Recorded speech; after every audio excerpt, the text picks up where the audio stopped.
un autre élément graphique qui peut vous servir, comme son nom l'indique, ce sont les barres d'outils. Alors il n'y a rien de particulier en tant que tel sur les barres d'outils, si ce n'est que c'est un élément.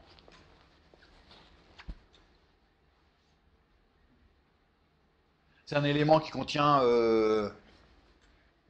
c'est presque comme une barre de menu, simplement ce qu'on va avoir à l'intérieur, ce ne sont pas des menus, mais généralement des boutons sur lesquels il y a une icône, c'est plutôt ça qu'on a. Alors, il y a un regroupement logique, c'est un petit peu comme dans les menus, parce que évidemment, ces icônes, elles peuvent être, ces fonctionnalités, donc là j'ai mis des boutons, hein, mais on peut les regrouper par éléments. Alors, par exemple, vous voyez qu'ici il y a un séparateur, donc ça ressemble aussi au J-séparateur des menus. Et puis, il y a une autre particularité sur ces barres de menu, c'est qu'il est possible aussi de les rendre amovibles ou déplaçables. Alors, comment est-ce que ça marche? Je suis désolé, visuellement, c'est pas forcément très clair ici à cause de la vidéoprojection. Mais vous voyez qu'il y a un élément graphique qui apparaît ici, qui indique quoi? Qui indique que cette barre de menu peut être déplacée. Alors, on va voir comment je peux faire ça. Mais c'est très simple, ça veut dire que je peux accrocher, bien sûr je peux déclencher mes événements, je peux utiliser mes boutons de façon tout à fait ordinaire, il n'y a pas de problème. Mon application ne fait rien quand je clique, très bien, c'est pas ça qui m'intéresse là-dedans. Mais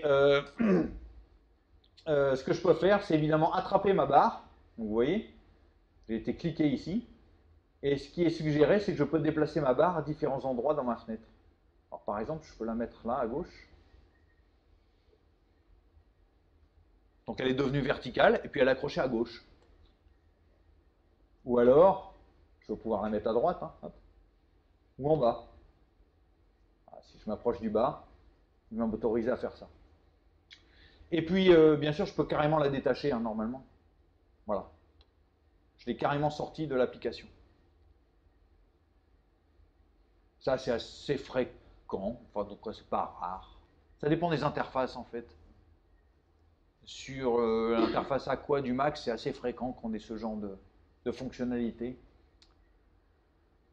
Et bien sûr, je peux la raccrocher à l'intérieur de l'application. Hein. Elle était externe, je suis allé l'attraper et elle est redevenue interne. Donc vous voyez toute cette mécanique un peu compliquée où il faut créer éventuellement une fenêtre externe remplie avec une toolbar, ou alors le fait que je détecte tous ces mouvements compliqués, que je réarrange, etc. Bien sûr, ça s'est fait presque gratuitement, hein, il n'y a presque rien à faire pour faire ça. Donc on va regarder simplement le code et puis vous allez voir.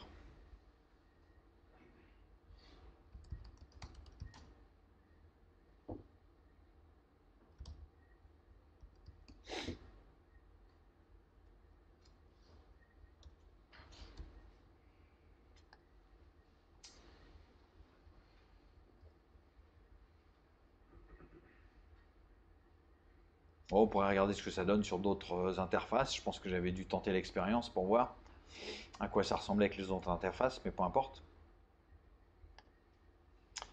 Eh bien, rien de particulier. Vous voyez que simplement pour obtenir ça, donc bien sûr, j'ai une toolbar dans laquelle j'ai rajouté, donc c'est presque comme une barre de menu, hein. Ça aurait été une J menu bar, j'aurais fait pareil, hein, quasiment. J'ai créé une J toolbar où j'ai défini que par défaut elle était horizontale, et puis je vais ajouter les éléments un par un. Simplement, donc des fois c'est des boutons, et puis après 3 boutons, j'ai ajouté un séparateur. Donc il y a une factory pour les... enfin, il y a une sous-classe, pardon, je vais y arriver. Une classe interne à JToolbar pour obtenir son séparateur. Voilà. Et simplement, les aspects détachables des toolbars, hein, vous les avez ici. C'est les toolbars qui peuvent flotter. Rollover, j'ai oublié, mais en général, on active les deux. Si vous voulez savoir quelle est la distinction entre les deux. Mais c'est ces deux fonctionnalités qui font que on va pouvoir déplacer la barre d'outils. Partout. Rien de plus simple. Hein. Mais il faut connaître l'existence de cette fonctionnalité pour pouvoir l'utiliser. Je ne sais pas pourquoi j'ai testé. Qu'est-ce que ça donne avec d'autres... Pardon, je vais y arriver. Avec d'autres look and feel, on va regarder. Peut-être qu'il y avait des différences.